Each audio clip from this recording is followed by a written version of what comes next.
बीड खंडणी प्रकरणामध्ये वाल्मिक कराडच्या अडचणींमध्ये वाढ होणार आहे। वाल्मिक कराडनं पवनचक्की कंपनीच्या अधिकाऱ्यांशी फोनवर संभाषण केलेलं होतं।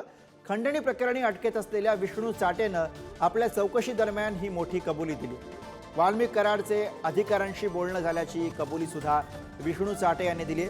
सीआयडीनं न्यायालयामध्ये सादर केलेल्या अहवालामध्ये मोठा खुलासा केला। बीड खंडणी प्रकरणामध्ये वाल्मिक कराडच्या अडचणींमध्ये वाढ होणार। वाल्मिक कराडने पवनचक्की कंपनीच्या अधिकाऱ्यांशी फोनवर संभाषण केलं होतं अशी माहिती ही विष्णू चाटे यांनी दिली।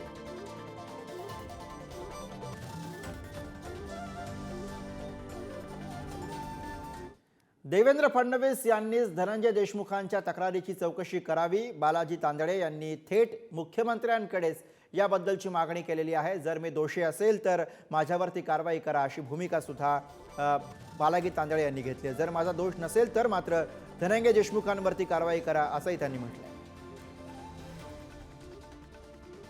सीआयडी सोबत बीडला आलेच नंतर मला चौकशीसाठी आणलेच नंतर मला अन्नाची कशी भेट घेऊ देते? आणि एक सीसीटीव्ही कॅमेरा आहेत, चौकशी करावी।